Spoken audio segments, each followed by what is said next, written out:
Hello, everyone. Welcome to Physics 205. So in this video, what I want to do is go over the solutions for the in-class practice for the one-dimensional constant acceleration problems. Okay, so this first question here says, a truck covers 40.0 meters in 8.50 seconds while smoothly slowing down to a final speed of 2.80 meters per second. So we're assuming it's undergoing constant acceleration. And we want to find the truck's original speed, and we also want to find that acceleration. Okay, so what do we know? Well, I'm going to write down what I know first. I know that change in x, my displacement, it looks like is 40, right? Remember, that's the final position minus initial position is 40 meters. It looks like our delta t, the time interval, is 8.5 seconds. It looks like the final velocity, so like Vx, we'll assume it's moving in the x direction, is 2.8 meters per second.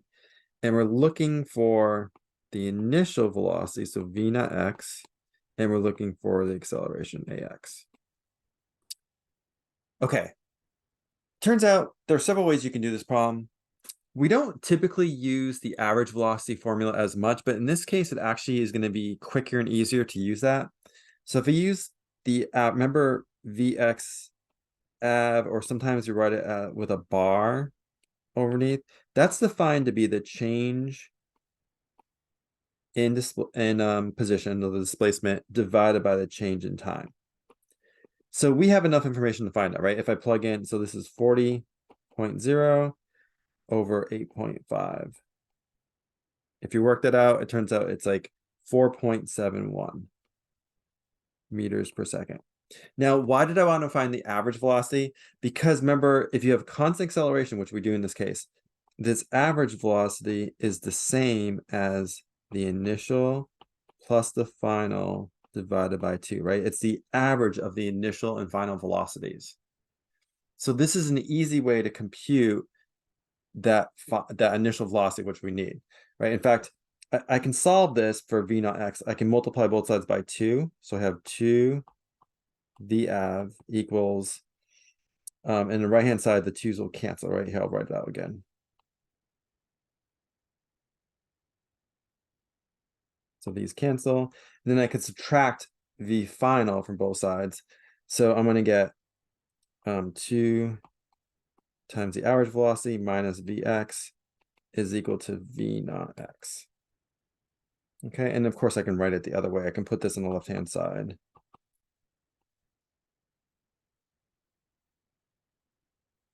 And we have all the information, right? We know the average velocity was 4.71. And I know that the final velocity was 2.80. If you work that out, it turns out the initial velocity was 6.62, which makes sense, right? It was traveling faster and it was slowing down to that 2.8, right? There was a negative, it's going to be, ends up being a negative acceleration. All right, so that's the first answer. So V naught x is equal to 6.62 meters per second. I'll just box that. And then how are we going to figure out the acceleration? Well, now that I know that initial velocity, I could just use this formula, right? I could say Vx squared equals V naught x squared plus 2ax delta x. And I could solve this for ax, right? I don't have the time, so this is probably the easiest to use. So how do we solve that for ax? Well, I could subtract V naught x from both sides, or V naught x squared, sorry, from both sides. So that'll give me 2ax delta x is equal to Vx squared minus V naught x squared. And then finally, I could divide by 2 delta x, right? That'll cancel. Or do one side, do the other side. And then ax now is going to be V final squared minus V initial on the x squared divided by 2 times delta x. And then I could plug in, right? So this is going to be, the final was what, 2.80 squared minus the initial was 6.62 squared divided by 2 times, and what was that displacement? 40, I think, 40. And if you work this out, it turns out it's negative, which is good because we want negative 0.45 meters per second squared. So that's the acceleration. So 0.45 meters per second squared, but it's negative. Okay, and that answers our question. Now, another way you could do this problem, let me just squeeze it in over here, show you another way of doing this. You could start with these two equations, right? We know that Vx equals V naught x plus Ax delta t. And I know that delta x is equal to V naught x delta t. I guess I do have delta t, right? I was given that. Plus 1/2 Ax delta t squared. Okay, so if I plug in what I have, right? Remember, I knew the final velocity was like 2.8, so that's Vx. I don't know that initial, I'm looking for it. I don't know A, I'm looking for it, but I do know the time. The time was like 8.5. And then for the second equation, I know delta x is 40. V naught x, I don't know, but I do know the time was 8.5. And then I don't know A again, but I do know the time, so 8.5 squared. And then if you work this out, I'm going to write these two equations again. Notice here I have two equations by two unknowns. I don't know V naught x, I don't know Ax. So really, they're just two linear equations by two unknowns. I could solve this. So what I would do is probably reorder this. So I'll write the first one as V naught x. In fact, to emphasize it, there's a 1 there. I call it 1 V naught x plus 8.5 Ax is equal to 2.80. And then for the second equation, I have 8.5 V naught x. And then if you do 1/2 times 8.5 squared, right, because I have to multiply this out, 1/2 times 8.5 squared, I'm going to get like 36.125 Ax is equal to 40. Okay, so I basically have a system of two equations and two unknowns. I don't know V naught x, I don't know Ax. And you could solve it. You could use elimination, you could use substitution. For instance, if we use substitution, right, I could solve that first equation for V naught x. So V naught x is going to be, if I subtract this term from both sides, it'll be 2.80 minus 8.50 Ax. And then I could take that V naught x and plug it into the second equation, right? Substitute it in. So I'd have 8.50 times this quantity, V naught x, which we know is the same as 2.8 minus 8.50 Ax. Plus 36.125 Ax equals 40. And now I could solve it for Ax, right? I could distribute my 8.5. So if you do that, you're going to get 23.8 minus 72.25 Ax plus 36.125 Ax is equal to 40. If I combine like terms, right, and bring, so I'd have to combine these two like terms. I'd have Ax here. Oops, these two terms. If you do that, you're going to get negative 36.125 Ax. And then I'll subtract 23.8 from both sides to get rid of that. So that's going to equal 16.2. And then finally, if I divide both sides by negative 36.125, that'll give me AX. And in this case, it equals negative, it should be the same, right? 0.45 meters per second squared.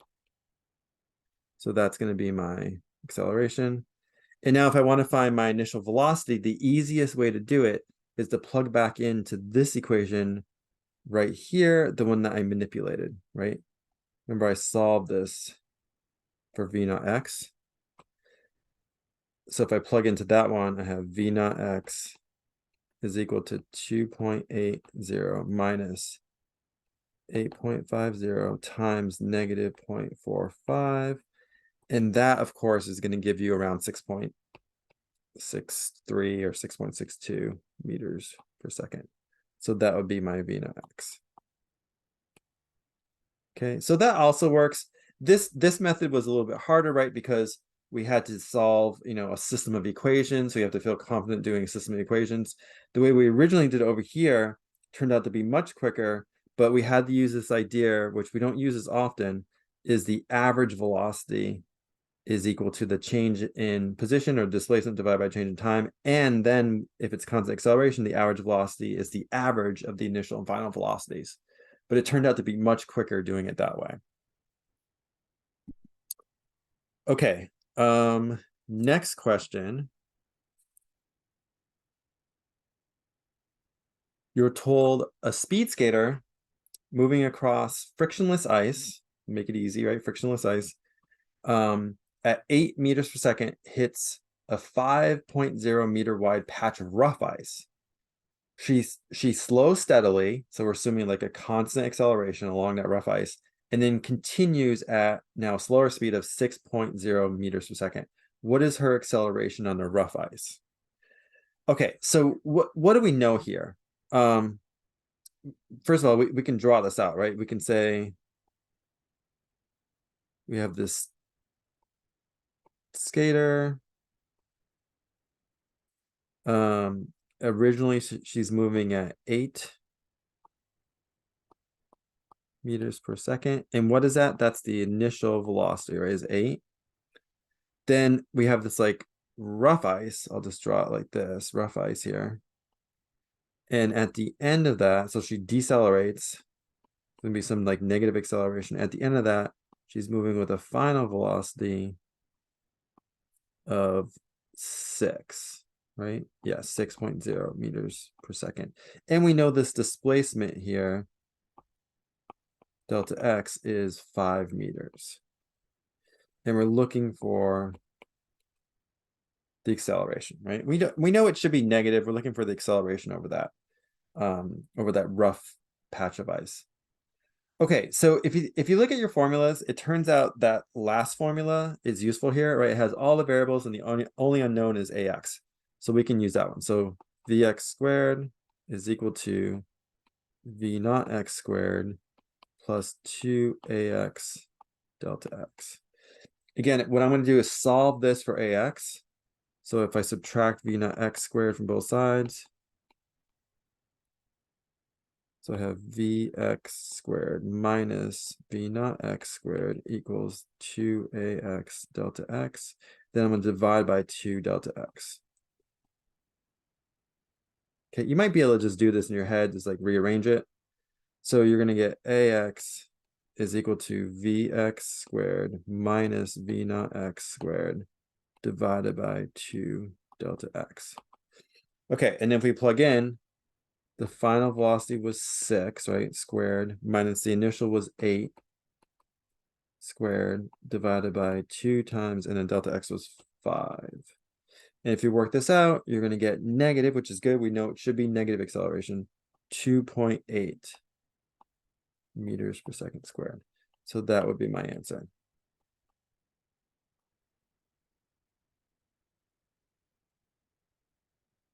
Right, so negative acceleration when she's slowing down over that rough patch of ice. Okay, next question.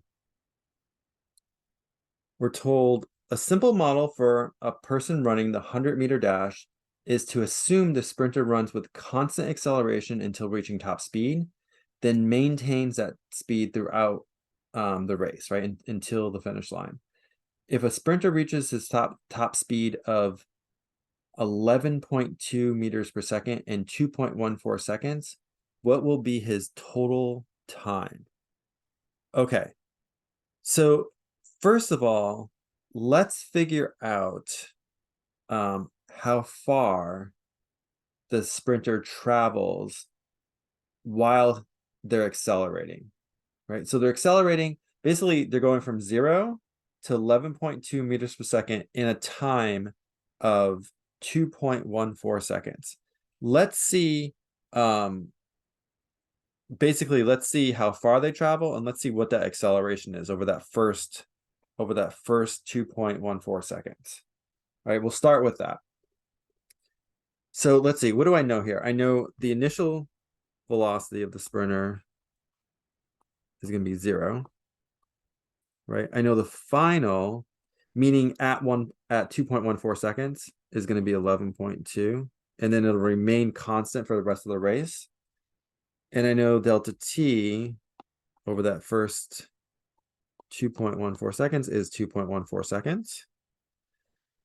So I could figure out the acceleration, right? If I use this equation, so Vx equals V naught x plus Ax delta t. So again, if I solve this for Ax, I'm going to get Vx minus V naught x equals Ax delta t. I'll divide by delta t. Right, that cancels. So I'm going to get Ax is equal to Vx minus V naught x divided by delta t. Okay, and if we plug this in, we're going to have 11.2 minus 0, right? They're starting at rest, divided by 2.14. That turns out to be, it should be positive, right? Because they're speeding up over the first 2.14 seconds. Turns out to be positive 5.23 meters per second squared. So that's the acceleration over that time period. Okay. We want to know how far they traveled, right, over that first 2.14 seconds. And then we know, because if we can figure that out, right, then we can figure out the remaining distance that the individual travels. And we know the speed that they travel at for the remaining distance is 11.2, right, because it's constant at that point. So then we could work out the time, how long it takes them to travel the remaining part of the race. We know the first part is 2.14 seconds. If we add that to the remaining part that it takes to travel for the race, then we can figure out the total time that it took to run the 100 meters. So I need to figure out how far that they traveled, that he traveled during the first 2.14 seconds. Well, now that I know the acceleration, I could just use this equation, right? I could say delta x is equal to V naught x delta t plus 1/2 Ax delta t squared. Okay, so if I plug in, this is going to be, she starts at rest, right? 0 times 2.14, so I don't even need that really, plus 1/2. The acceleration is 5.23 times 2.14 squared. And it turns out that displacement is equal to 11.98 meters. Okay, so over, here, I'll try and draw this out. Let's say this is the 100 meters here. So this is the whole race, right? This is 100 meters.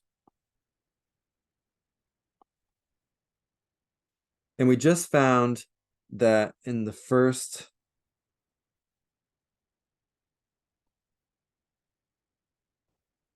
2.14 seconds, he travels 11.98 meters, right? So the time here, I'll do it like in green. This took 2.14 seconds. So now I want to figure out what the remaining distance is. And then I want to figure out the time for that remaining distance. I'm going to figure out like the delta t here for the remaining distance. And then if I add that delta t to 2.14, that must be the total time for the 100-meter race, right? So how do I figure that out? Well, I can figure out the remaining distance easily, right? If I do, the remaining distance must be 100 minus 11.98, right? It's just the difference of those two. So if you work that out, it's 88.02.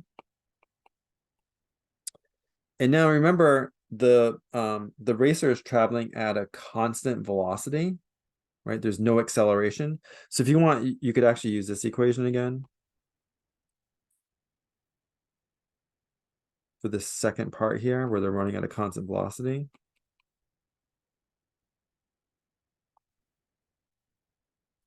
But this part is 0, right? Because the acceleration is 0. So it's just delta x equals v naught x delta t. Okay. Or if you want, you could argue, I know that the average velocity is delta x divided by delta t. And because it's constant, then the average velocity is just going to be the same as this initial velocity that he has over that second part of the race, right? Which we know is like 11, what was it? 11.2, right? Meters per second. So either way, so knowing that, I can find the time, right? If I rearrange these equations, I can solve for delta t. It's going to be delta x divided by the velocity. Or if you use the second one, it's delta t divided by the average velocity, which is the same because it's constant. Okay, so this is going to be 88.02 divided by 11.2. And that turns out to be 7.86 seconds. Okay, so to get from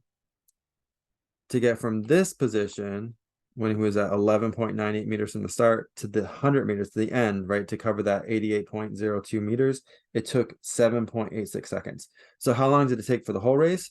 Well, it's just going to be 2.14 seconds plus 7.86 seconds. Right, so the total time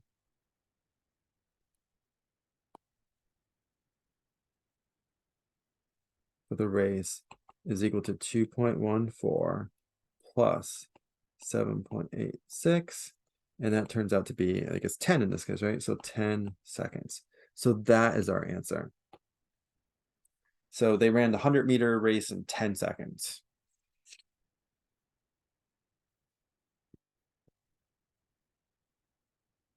Okay, last question here. All right, so it says a student throws a set of keys vertically upward to his fraternity brother, who is in a window 4 meters above. The brother's outstretched hand catches the keys 1.50 seconds later. With what initial velocity were the keys thrown? And then what was the velocity of the keys just before they were caught? Okay. So what do we know here? Well, we know, if you want, you can draw this out, right? We have, let's say we have a building here. So some keys were thrown upward with some initial velocity, v naught y. That we don't know. It's a question mark. They're going to reach a height of 4 meters. So let's say here's the window, right? That's where the fraternity brother was with his outreached hand. So this height right here, delta y, is like 4 meters. Oh, we do know, what is the velocity?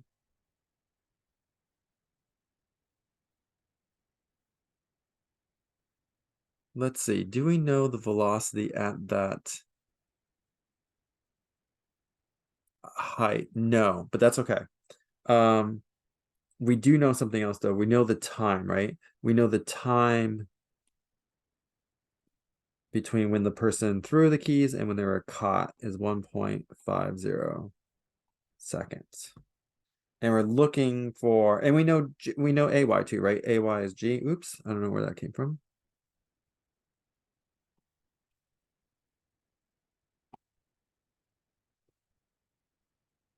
So AY here is minus G, right? So, and remember G is 9.8 meters per second squared. Okay, so let's see. Do I have an equation that has all this information and the only unknown is V initial Y? Actually, I do, right? If we use delta Y equals V naught Y delta T minus 1/2 G delta T squared. So I can plug in delta Y was 4. The initial Y, I don't know, that's what I'm trying to find. Delta T is 1.5. G, of course, is 9.8. And then this is 1.5 squared. If you work this out, right, this is going to be 1.5 times V naught Y. And this is going to be minus 11.025. So if I add this term to both sides, I'm going to get 1.50 V naught Y is equal to 15.025. And then finally, if I divide by 1.50, I'm going to get V naught Y is like about 10, right? About 10.02. 10.0 if I'm just going to use 3 sig figs. Okay, I'll leave it right now as 10.02 for the rest of the problem here. Okay.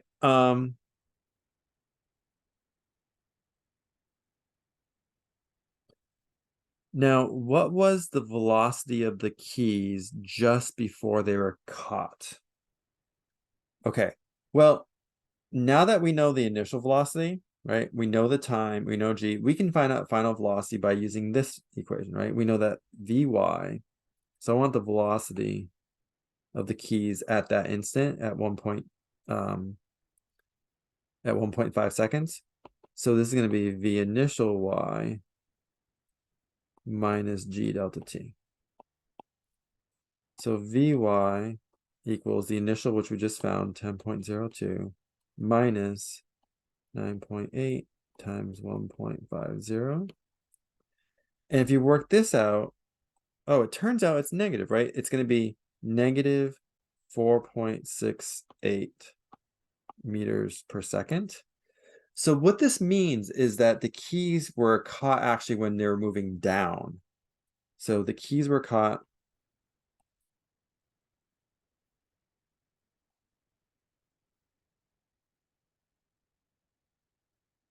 while moving downward.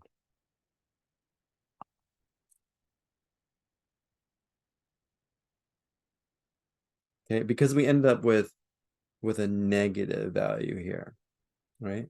So that those are the answers, right? The initial velocity is like, again, if we're being careful, if I round this to sig figs, this would be like 10.0 meters per second. So that's the speed that they left the person's hand at, right? So they were thrown up with that speed around 10 meters per second. And what actually happened here is they went up, right? They're slowing down. They went past the window, up to the peak, turned around, they were falling. And then at 1.5 seconds, the person caught them. And right before they caught them, they were moving downward at negative 4.68 meters per second. Okay. So the keys actually went up past the window and then they started coming back down. And right before they were caught by the fraternity brother, they were moving downward at 4.68 meters per second. All right. Hope that was helpful. Thanks.